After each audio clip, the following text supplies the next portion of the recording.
Bismillahirrahmanirrahim. Assalamualaikum warahmatullahi wabarakatuh. Alhamdulillah wassalatu wassalamu ala Rasulillah wa ala alihi wa sahbihi wa man wala wa ba'du. Saudara-saudariku, berjumpa kembali dalam program diskusi kita seputar amalan-amalan utama di bulan Dzulhijjah dan persoalan-persoalan terkait berkelindan dengan amalan dimaksud yang kiranya bisa diberikan penjelasan oleh para ulama kita yang tersambung pada petunjuk Rasulullah SAW. Mari kita lanjutkan kembali apa yang teman-teman tampilkan. Saya mohon izin untuk bisa mengambil waktu-waktu yang senggang, yang nyaman untuk berdiskusi ini, sehingga apa yang teman-teman hadirkan bisa kita respon dengan cepat, yang bisa kita maksimalkan. Baik, mari kita lihat. Bismillah, ada saudara kita bertanya. Assalamualaikum Ustaz. Waalaikumsalam warahmatullahi wabarakatuh. Semoga Ustaz Adi selalu dalam lindungan Allah Subhanahu wa taala. Semoga Anda pun demikian beserta keluarga Anda, dan semoga kita diikutkan ya oleh Allah Subhanahu wa taala pada perlindungan terbaik. Izin bertanya, bagaimana pandangan Ustaz dengan pendapat ulama yang memperbolehkan berkurban dengan ayam? Syukran. Assalamualaikum warahmatullahi wabarakatuh. Memang ada beberapa ulama yang berpandangan demikian, khususnya yang dinisbatkan kepada Imam Ibnu Hazm ya, Al-Andalusi rahimahullah, yang wafat tahun 456 Hijrah, dan diikuti kemudian setelahnya oleh Ibnu Mubarrid yang wafat tahun 909 Hijrah. Ini keduanya terutama menukil pada keterangan yang sampai riwayatnya kepada Sayyidina Bilal ya bin Rabah radhiyallahu taala anhu. Juga ada yang sebagian mengisahkan tentang kisah lain tapi substansinya serupa dari Ibnu Abbas radhiyallahu taala anhuma, di mana saat Bilal radhiyallahu taala anhu di masa-masa kurban itu seringkali kemudian beliau menyembelih ayam, dan ada kalimat yang sangat populer dari beliau itu, yaitu ma ubali an udahya bilikin ya wa atasaddaqa bi thamaniha. Saya sungguhnya tidak peduli dengan apa yang orang-orang sajikan, saya bisa menyembelih ayam dan saya bisa bersedekah ya kemudian dengan hasil dari penyembelihan itu ya kepada anak-anak yatim ya, ila yatimin, kemudian wa ila dan juga kepada mughabbarin ya, orang-orang yang fakir. Ya, mughabbar itu ada ghabar, itu ada debu ya di wajahnya. Biasanya kalau orang suka sudah banyak berperjalanan ya, ada hadis Nabi yang populer tentang orang yang berperjalanan jauh kemudian dia mengangkat tangan berdoa ya, thumma yutilus safar thumma dzakara rajula, menyebutkan kisah seorang petualang lelaki yang ingin mencari permohonan kepada Allah Subhanahu wa taala agar doanya dikabulkan ya, yutilus safar ash'atha aghbara, dia menempuh perjalanan panjang sampai keadaannya begitu tampilannya lecak gitu, pakaian aghbara dan kena debu gitu ya, sudah banyak debunya. Nah, ini sebagian orang-orang berdebu itu kata kiasan menunjuk kepada orang-orang yang satu lelah dalam perjalanan, yang kedua menunjuk kepada orang-orang yang fakir yang juga sedang dalam keadaan kesulitan. Nah, jadi Sayyidina Bilal radhiyallahu taala anhu, beliau suka menyembelih ayam di waktu-waktu orang berkurban dengan binatang-binatang ternak ya, seperti kambing, domba kan, kalau kita sapi, kerbau, atau di masa-masa itu juga banyak menggunakan unta ya, lalu hasilnya beliau sedekahkan kepada golongan-golongan tadi. Kata beliau, aku lebih suka melakukan seperti ini dibandingkan dengan aku menyembelih seperti mereka. Nah, ini teman-teman sekalian, riwayat ini sampai terhubung kepada Sayyidina Bilal radhiyallahu taala anhu dari Imran bin Muslim gitu kan, dan kita tarik kemudian sampai kepada kita, dan tadi disampaikan oleh Ibnu Hazm Al-Andalusi rahimahullah dan juga Ibnu Mubarrid. Nah, persoalannya adalah apakah memang yang dimaksud ini adalah kurban dalam pengertian kurban seperti yang disyariatkan oleh Al-Quran dan dicontohkan oleh Nabi SAW, atau kondisi yang berbeda ya, kondisi yang tidak sama dengan kurban namun dipahami sebagai sama-sama amal soleh. Yang dalam konteks ini cara memahaminya adalah sebagai berikut.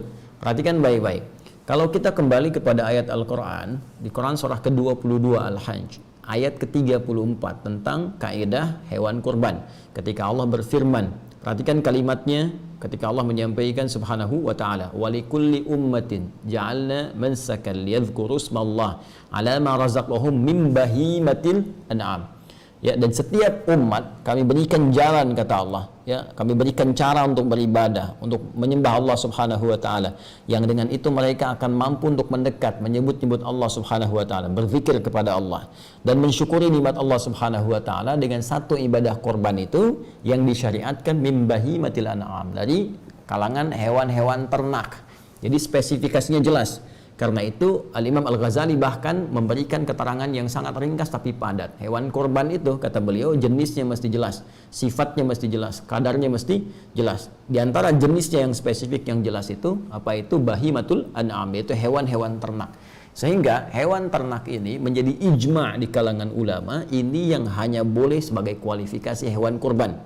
Ya, kalau kita kemudian urutkan tadi, unta yang populer menjadi hewan ternak, kemudian sapi, kemudian kerbau, kemudian kambing, domba, sejenis itu saja, ya. Jadi spesifik yang diternakan memang untuk dikonsumsi, yang kualifikasi dagingnya, sifatnya bisa bermanfaat untuk orang-orang banyak, ya. Jadi dalam konteks ternak ini bukan hewan-hewan biasa. Nah, bagaimana kita mengetahui bahwa spesifik hanya ini saja? Ya, bahkan ayam juga bisa orang ternak ayam, bebek ternak bebek gitu kan. Bagaimana tahunya hanya hewan ini saja? Yaitu contoh perilaku Nabi. Karena Nabi ketika diutus oleh Allah Subhanahu wa taala untuk memberikan contoh, penjelasan dan batasan-batasan amalan kepada kita. Karena itulah ketika Allah mengutus beliau, kemudian ada statement yang sangat jelas, ya, di Quran surah ketiga misalnya ayat ke-31. Qul in kuntum tuhibbunallaha fattabi'uni. Ya, yuhibbukumullah wa yaghfir lakum dzunubakum. Katakan Muhammad SAW, jika kalian semua hamba-hambaku, hamba-hamba Allah, mencintai Allah dengan serius, fattabi'uni, maka ikuti Nabi, ikuti aku, kata Nabi. Ya, perintah Allah mengatakan kepada Rasulullah, ikuti semua petunjuk Rasulullah sallallahu alaihi wasallam. Dikuatkan di Quran surah ke-33 ayat 21. Laqad kana lakum fi Rasulillahi uswatun hasanah. Sungguh telah ditetapkan pada pribadi Rasulullah sallallahu alaihi wasallam suri teladan yang harus diikuti. Sekarang apa perintah Nabi dan contoh Nabi ketika menyembelih? Perhatikan kalimat Nabi-nya. La tazbahu illa musinnatan illa ayya'sura alaikum. Ya, fatazbahu jaza'atan minad dha'ni. Kata Nabi SAW, jangan kalian pernah sembelih kecuali hewan-hewan ini nih yang telah cukup usianya. Hewan-hewan apa yang dicontohkan Nabi itu? Ditunjukkan oleh Nabi SAW. Apa diantaranya? Nabi pernah sembelih unta, kan?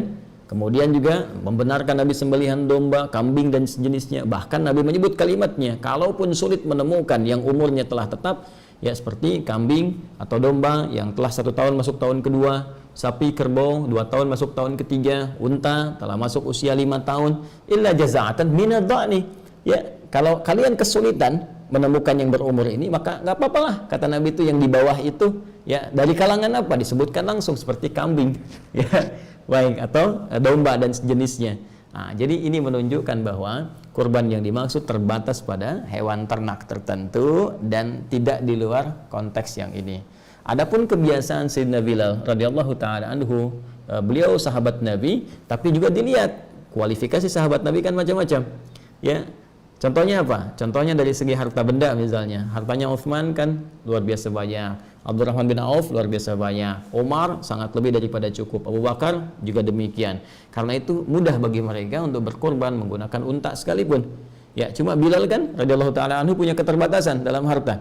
Karena itu aktivitasnya lebih terkonsentrasi ke masjid, ya kan? Karena keterbatasan ini, beliau ingin seperti yang lain korban, ya, menggunakan hewan-hewan ternak. Cuma mampunya pakai ayam, ya. Karena itu, beliau ingin memberikan contoh teladan pada kita semua. Walaupun kita nggak bisa berkorban seperti yang lain-lain itu, minimal kita ambil spiritnya untuk berbagi, berikhtiar untuk mendapatkan ridha Allah Subhanahu wa taala. Walaupun nggak masuk kualifikasi kurban seperti yang lain-lainnya itu, minimal kita punya niat untuk berbagi. Nah, sifat berbagi itulah yang dicontohkan oleh Sayyidina Bilal dengan menyembelih ayam dan dibagikan. Sehingga beliau memberikan sebuah kalimat yang seperti satir gitu ya, sindirannya sangat dalam. Ya, daripada orang-orang kemudian berkorban dengan yang besar-besar tapi caranya keliru atau ada niat yang salah atau nggak benar. Ya, hasil korupsi dipakai untuk korban, gitu kan? Hasil nipu dipakai untuk korban, ya, atau berkorban dengan cara yang tidak ikhlas. Akan lebih mulia seperti ini, menyembelih yang kecil-kecil tapi kemudian dibagikan dengan cara yang ikhlas. Tapi cara berpikirnya pun mesti benar. Kalau bisa berkorban dengan cara yang lebih bagus, niatnya ikhlas, maka ini lebih baik. Ya, dan kalaupun belum punya kemampuan, maka tirulah sahabat Bilal bin Rabah radhiyallahu taala anhu yang berusaha kemudian menabung walaupun dapatnya ayam untuk berbagi. Maka Anda bisa tiru sekarang. Saya nggak bisa beli kambing nih, tapi mungkin uangnya cukup untuk sedekah. Ya, uangnya cukup untuk beli ayam, berikan kepada yang kesulitan. Uangnya cukup untuk beli sembakonya, berikan pada yang kesulitan. Itu spirit yang ingin diajarkan. Dan itu pula yang dicontohkan sahabat Ibnu Abbas radhiyallahu taala anhuma, dan beliau waktu itu masih kecil. Ya, belum dewasa.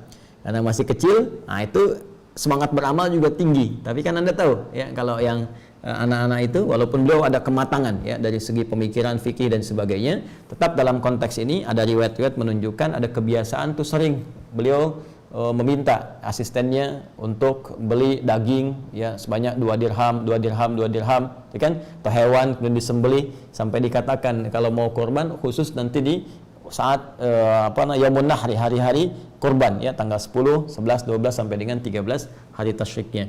Nah, karena kebiasaan itu telah terbiasa, maka beliau seringkali beli daging dibagikan pada hari-hari itu ya, dengan kemampuan beliau untuk membeli. Ini diikuti oleh guru-guru sekarang untuk melatih anak-anak sekolah ya, anak-anak di SD, anak-anak di SMP misalnya yang belum masuk ya, juga anak-anak TK, mereka sering iuran. Nanti iurannya apa? Beli daging, beli ayam, ada yang nyampe ke kambing untuk latihan berkurban, latihan berbagi.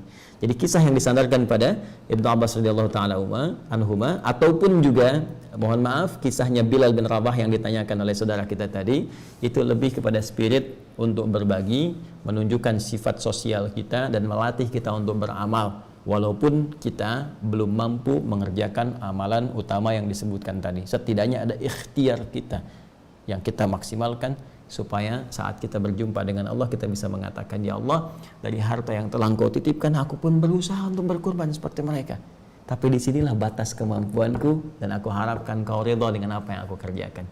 Itu poinnya. Allahu ta'ala a'lam bissawab.